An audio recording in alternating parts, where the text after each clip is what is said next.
Hey everybody, Steve from Marcum Technologies. Hey, we've had a lot of great questions about the MX7 GPS and updates and features that you guys have been looking for. And we've got an update to push out to you, and we're going to explain to you how that works in terms of downloading the update onto your unit. And we're going to turn the machine on after we've done that and walk you through some of the features. We're going to start by just simply going to the website and putting the update onto our laptop. Remember, PCs is what we want to use as opposed to Apple or Mac products. PCs is where the updates need to get pulled from. So we're going to start with that. So all I'm going to do is go to the website. Let's start with that. Okay, so once we're here, we're going to go to the support tab. We're going to just go down to firmware updates. We're going to click on that. And then here you'll see the MX7 update. And what we're going to do is we're going to just scroll down to the update. We're going to select the update. There's some instructions, but I'm obviously walking through those with you now. You're just going to go down to the update itself. You'll see it right here. It'll be red with an arrow. You'll click on that. You'll see a little zip file folder in the bottom left corner. You just click on that to open it, and you'll see the MX7 bin file right here, which is our firmware update file. We'll just drag that over to our desktop. We'll put that on the desktop, and now we can go to the desktop, which I'll do right now. So once we're here, we can see our file. It's right here,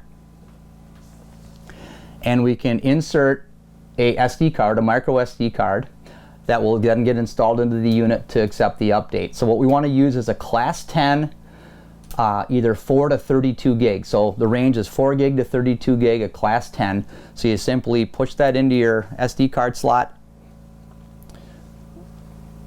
You'll see a prompt that it's there.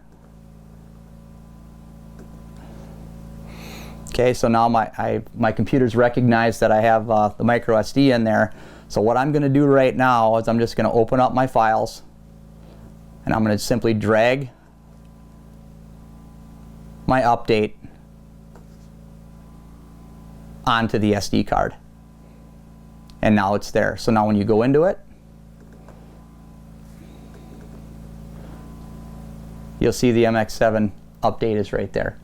So now we have the update on the SD card. What we're going to always do is go down here to eject SD card safely. It'll tell us that we're safe to remove the hardware, and then we go ahead and do that.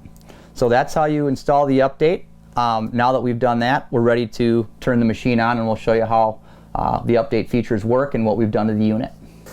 So now that we've got our SD card that's got our new file on it right there, we're going to just pull open the little side access port right here. And I've got my Navionics chip in there, so make sure you keep your close eye on that. So we're going to take that out. I'm just going to set that right there, and we're going to put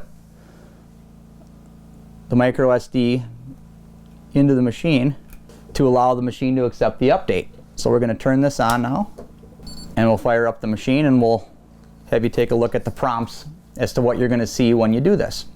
So the machine will take a little bit of time to recognize it. Once it recognizes that the update's there, it will prompt us to do that, and then we'll just follow the step-by-step instructions with a couple keystrokes to allow that update to get loaded onto the machine.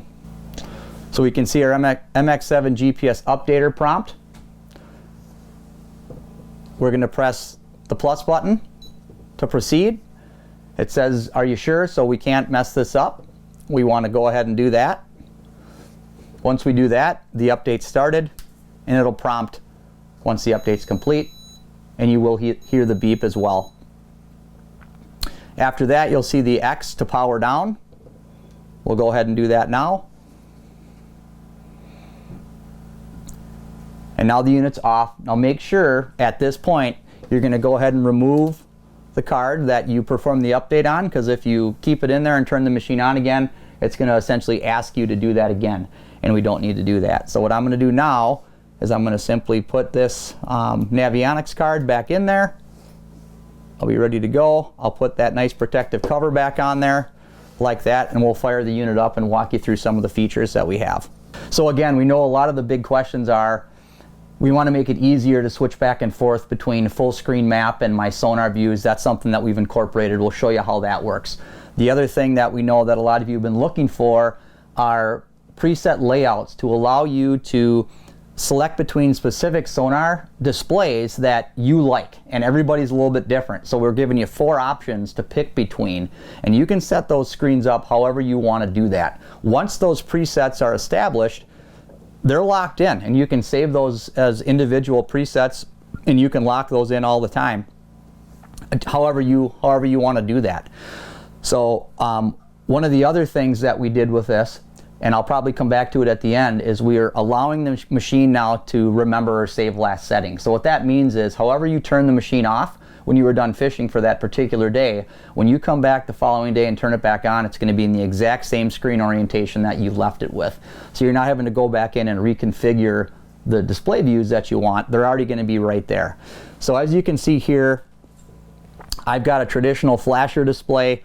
I'm in dynamic range along with our vertical zoom. Okay, that's one preset that I've established for this. All right, so what I want to do now is, let's say I want to get back on the wheeler, or I just simply want to go to my full map. Now what I can do with the update installed is press and hold the Pages button, and that's going to quick toggle me back to my full map screen. So that again allows me to toggle back and forth between those two. So I'm just going to do that again. So I can go there, I can press hold, it'll take me back to my map just like that, very quickly and easily. So now I'm not having to go back into my display options to just go ahead and do that. It's just a really nice simple thing to get us into those a sub menu, but it's simply accessible through a press hold. Again, just like that. Okay.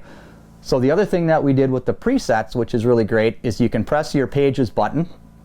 This is going to bring up our full menu of options in each particular category. We're on the sonar one here, but when you go over to your displays, now you're going to see a difference here. You're going to see this happens to be layout 3 for me.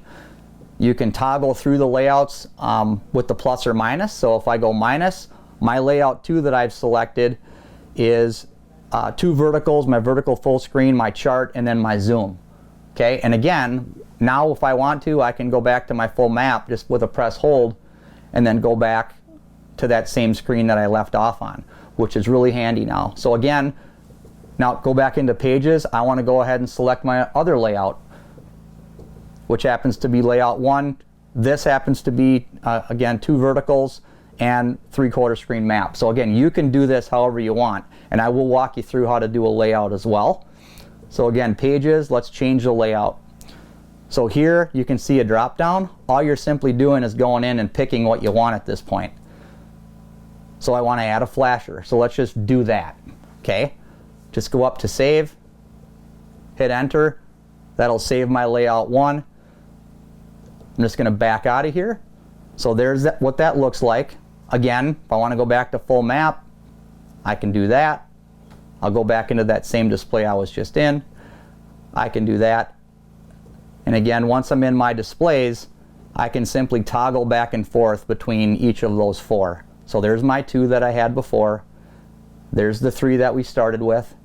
And layout 4 is split flasher and map. And again, that's what I just chose to do. So we had 4 unique differences in terms of what you can see that you can do. But remember, we went ahead and changed that one, right? It's different from what we started with. So again, there's that one that we saved, you know, from what we started with before. So anytime you want to save the way that a layout looks, you can. And now what we're going to do is I'll just show you the save last setting. So at this point, let's just turn this off. And that has a nice power down. All right, so the machine's off. Now we're going to come back the next day and we want to just go ahead and turn this on and have it be in the exact same screen orientation that we wanted it to be in previously. So this will go through its normal boot up process. And when it does boot up, it'll give us a prompt. And then what you'll see is that it'll show up exactly where we had left it previously. The other thing that we really like is that the feedback is always something that we appreciate. We know that there's a constant kind of quest to make these things better. And in doing that, the feedback always comes from certainly those of us that are doing things like this, but also from you guys. Without that feedback, it's just not possible for us to improve on this. So that's a really big deal. So we really appreciate this feedback. The updates are a big part of what we're going to continue to do. And again, this answers most of your questions. If you have any additional questions about this particular update, you can certainly reach out to us at marcumtech.com. Again, we wanted to get this to you this season yet so that you can get out on the ice and enjoy it. If we can make additional improvements, we always will. Again, marcumtech.com, check out the support page and install that update. We really appreciate the feedback. Keep it coming. Thanks again.